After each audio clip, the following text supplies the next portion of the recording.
Um assunto bastante debatido dentro da igreja cristã é a respeito das ofertas. Quanto eu devo ofertar? Qual é o valor da minha oferta? Por que ofertar? Qual é a motivação que eu tenho para ofertar? Para que ofertar? Qual é o destino das minhas ofertas? Então são várias perguntas que as pessoas fazem a respeito desse tema. Como você compreende esse assunto? Qual é a sua motivação para ofertar? Você tem ofertado seguidamente? Com regularidade? Esse, então, é o tema que eu quero abordar neste vídeo. A Bíblia Sagrada, no Antigo Testamento e no Novo Testamento, aborda sobre este assunto. No Antigo Testamento, especialmente, a oferta era abordada como dízimo. Então, todas as pessoas precisavam trazer as dízimas para a casa do tesouro, ou para o templo. Se alguém produzia, então, 100 sacas de arroz, 10 sacas deveria ser levado para a igreja. Se fossem 10 sacas de trigo, uma saca era levada para a igreja. Assim, desta forma, então, as pessoas que serviam a igreja tinham mantimento para si e para toda a sua família. Então, o Antigo Testamento fala sobre ofertas, especialmente o dízimo. O Novo Testamento aborda a oferta, especialmente segundo a pessoa tem uma proposta no seu coração. Em Coríntios, por exemplo, o apóstolo Paulo, quando argumenta para a igreja fazer a sua oferta, ele diz que cada um contribua segundo tiver proposto no seu coração. O apóstolo Paulo fala que todos devem ofertar. Quando ele diz a expressão cada um, significa que todos devem ofertar. Depois ele continua dizendo que cada um deve contribuir. Ninguém está isento da contribuição. E aí ele continua no mesmo versículo, segundo tiver proposto no coração. Qual é a minha proposta de oferta? Quanto que eu devo ofertar? Então, vai algumas questões práticas a respeito deste assunto.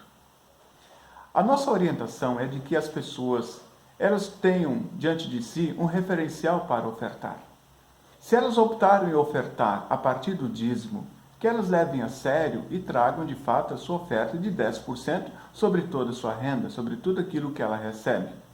Por exemplo, se ela recebe R$1.000, a sua oferta vai ser de R$100, porque esse é o dízimo.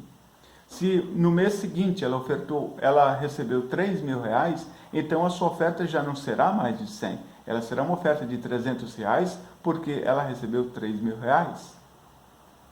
Então o dízimo continua sendo uma orientação de Deus para a vida das pessoas como um referencial para as ofertas. Entretanto, não somente o dízimo, você também pode optar por um outro formato. Por exemplo, você pode optar pelo percentual. Você pode estabelecer um percentual de quanto você quer ofertar. Exemplo, se você estabelece que durante um ano você vai ofertar 5% sobre a sua renda, então que o faça. Sobre tudo aquilo que você recebe, você oferta 5%. Exemplo, se você recebe R$1.000, a sua oferta será de R$50. No final do ano, quando você recebe o seu salário e recebe um valor adicional de final de ano, você também vai ofertar sobre este valor adicional. Então, o referencial percentual, ele ajuda as pessoas a se dedicarem, através de suas ofertas, com lealdade ao Senhor. Não corre o risco de um mês ofertar mais e um mês ofertar menos, ou talvez nem ofertar. Então, esta é uma referência bíblica, a percentualidade ou a oferta proporcional. A outra orientação que nós damos para aqueles que estão ofertando, que o façam com alegria e não gemendo. Essa também é a posição do apóstolo Paulo, quando ele orienta para a igreja de Corinto a respeito das suas ofertas, das suas contribuições. Nunca faça uma oferta com tristeza ou por necessidade. Por exemplo, nós não vamos ofertar porque a igreja precisa pagar o seu pastor ou precisa pagar os seus encargos, ou ela precisa pagar água, luz, o telefone ou algo parecido. Esta não é a motivação para ofertar. Aí, desta forma, se nós assim o fizéssemos, estaríamos estimulando as pessoas a ofertarem de acordo com a necessidade da igreja.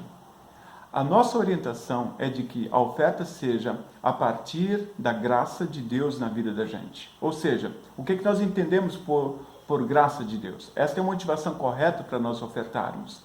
A graça de Deus envolve o perdão de todos os nossos pecados, envolve a nossa fé, envolve a nossa esperança, envolve a nossa expectativa da vida eterna. Ou seja, A nossa vida com Deus, ela faz parte dessa graça de Deus, porque tudo isso nós recebemos gratuitamente dele, para o nosso proveito e para o nosso uso aqui na terra. Enquanto aqui estivermos, nós vamos confiar no Senhor, nós vamos viver nesta graça, nós vamos viver na esperança e vamos viver na expectativa da vida eterna. Isto o próprio Deus fez por nós através de Jesus Cristo, que deu a sua vida por nós na cruz, morreu por todos nós, morreu por todos os nossos pecados. Tudo isso é graça de Deus. Esta, portanto, é a motivação correta que nós temos para ofertar. Quando então nós ofertamos, a igreja administra aqueles recursos, os recursos da oferta. Administra de tal forma para que esta palavra de graça, ela possa alcançar muito mais pessoas. Diante disso, então, é sim que a igreja vai pagar o pastor, vai pagar os seus diáconos, vai pagar os seus líderes, vai pagar as despesas de combustível, ou de transporte, ou a casa pastoral, e assim por diante. A partir desses recursos, então, que nós levamos para a igreja. Desta forma, então, a igreja, ela está levando adiante o evangelho. Ou seja, eu, através das minhas ofertas na igreja, eu contribuo para que o evangelho alcance muito mais pessoas. Então, esta é a motivação correta que eu tenho para ofertar dentro de uma igreja. Jamais eu deveria ser uma pessoa que deixa de ofertar. Tem gente que deixa de ofertar. Tem gente que passa meses sem ofertar. Tem gente que, por causa de uma situação financeira na sua família ou na sua casa, ela deixa de ofertar. Talvez a pessoa tenha feito algumas compras e tenha gasto mais do que o seu orçamento, ou de uma hora para outra ela tenha ficado desempregada e ela tem muitas dívidas. É evidente que ela vai deixar de fazer a sua oferta ao Senhor. É muito comum isso. Entretanto, o que nós estamos indicando aqui é que jamais você deixe de ofertar ao Senhor. Oferte com regularidade. O apóstolo Paulo diz que cada um deve contribuir com alegria e que vá juntando as ofertas e que no primeiro dia da semana essas ofertas sejam levadas diante do altar. Ou seja, o que nós orientamos com isso? Que se você recebe seu salário nos primeiros dias do mês, na primeira oportunidade de culto que você tiver, leve a sua oferta diante do altar, leve para a igreja. As igrejas têm diferentes formas de fazer este recolhimento das ofertas. Há igrejas que falam, especialmente vamos falar aqui das igrejas luteranas, nós falamos em ofertas de contribuição mensal e a oferta de prato. A oferta de prato ou oferta dominical é aquela oferta que nós levamos para a igreja e semanalmente no culto nós colocamos dentro do prato da igreja, no prato de ofertas. A contribuição mensal é aquela contribuição maior, ou é o meu dízimo, ou é o meu percentual em relação àquilo que eu recebi. Então esta é uma orientação que nós temos dentro da igreja. Existem algumas igrejas que usam, por exemplo, outros recursos para outras formas de fazer as suas ofertas, tais como depósito bancário ou uso de maquininha. Todas essas alternativas são possíveis.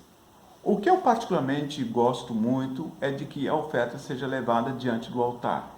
Num gesto simbólico, eu estou levando diante do altar do Senhor uma parte daquilo que eu recebi. Deus me deu muitas bênçãos materiais, mas especialmente as bênçãos espirituais. Eu vou ofertar ao Senhor em agradecimento por causa de todas essas bênçãos que Ele tem dado na minha vida. Mas lembrando sempre que a motivação correta que eu tenho para ofertar ao Senhor é a graça de Deus na minha vida, é a intervenção de Deus na minha vida. Eu estou tão feliz por ser um filho de Deus, abençoado por Deus, que eu quero também levar avante esta mensagem através das minhas ofertas para que a igreja, através da sua liderança, possa continuar levando esse evangelho de Cristo para todos e mais pessoas possam conhecer o Senhor Jesus assim como eu conheço. Se eu estou feliz por fazer parte de uma igreja cristã, se eu sou feliz por fazer parte da família de Deus, eu também vou estar feliz quando outras pessoas também começarem a fazer parte desta família cristã. Por isso eu quero ofertar ao Senhor com muita alegria, com muita gratidão em meu coração. Jamais eu devo fazer isso com tristeza, ou por necessidade, ou porque a igreja está me cobrando, ou porque os líderes da igreja estão me cobrando, ou porque a diretoria da igreja vem na minha casa, me manda mensagens me cobrando as minhas ofertas. Eu jamais devo fazer por esta razão, mas eu quero fazer sim, ofertar ao Senhor, para que tantas mais e mais pessoas possam conhecer o Evangelho de Cristo Jesus. Você está convidado a ofertar. Na igreja luterana, por exemplo, as pessoas todas são convidadas a ofertar, mas especialmente aquelas que fizeram a sua confirmação depois do processo doutrinário, quando começam também a participar da Santa Ceia, também são membros ofertantes dentro daquela congregação. Esta é uma prática que é usada dentro da igreja, é uma prática saudável e pode ser recomendada para todas as igrejas cristãs, também para as igrejas luteranas, e especialmente nós podemos também estimular as crianças a desde pequeno elas também poderem levar as suas ofertas diante do altar. Oportunidade sempre nós temos para levar o Evangelho de Cristo para todos. Uma orientação que também nós damos a respeito deste assunto sobre ofertas é que a igreja, quando ela faz o seu orçamento anual, que ela não pense apenas na sua realidade local. Ela não pense apenas no seu pastor, ou na sua liderança, ou nos seus gastos, mas que ela pense, a partir do seu orçamento, em outras igrejas, porque há tantas igrejas que têm dificuldades para se manter sozinhas.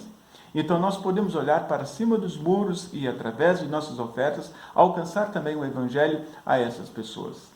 Há igrejas, por exemplo, que fazem ofertas para projetos sociais ou projetos missionários, tanto em nível de Brasil, como também em outros países, tais como a África. Há muitos donativos, recursos financeiros que são encaminhados para os irmãos das nossas igrejas que vivem na África. E, de fato, são necessidades que essas pessoas têm, essas igrejas têm, de levar o Evangelho, e nada melhor do que nós, que temos esses recursos, também poder ajudar essas igrejas lá na África. Também as nossas ofertas, não importa a igreja que você faz parte, as nossas ofertas também são encaminhadas para outros projetos da igreja. Por exemplo, no caso da igreja luterana, muitos recursos que são oriundos das nossas ofertas são encaminhados na formação de pastores. Novos pastores são formados para a igreja, para trabalhar pelo Evangelho, e nós contribuímos nessa formação através das nossas ofertas. E há outros projetos tais como construção de igrejas, reformas de igrejas, e nós contribuímos para isso. E é um prazer, é um privilégio muito grande que nós temos para contribuir para esses grandes desafios que a igreja tem nesta área na utilização dos recursos materiais. Ou seja, a oferta é ao Senhor, a oferta é a Deus. Isto é bíblico, é teológico. Mas a igreja, então, que recebe esta oferta, ela administra responsavelmente para continuar levando o Evangelho adiante. Se você teve dúvidas a respeito deste assunto, entre em contato comigo. Eu tenho o maior prazer em poder responder e tirar todas as suas dúvidas. Eu quero também me apresentar. O meu nome é Valdir. Eu sou pastor da Igreja Evangélica Luterana do Brasil e meu propósito com esses vídeos é trazer a palavra de Deus, a orientação bíblica para você, e, se você gostou, compartilhe também com seus amigos. Eles também poderão ouvir essa doce nova do Evangelho e esta orientação para a sua vida. Que Deus abençoe. Amém.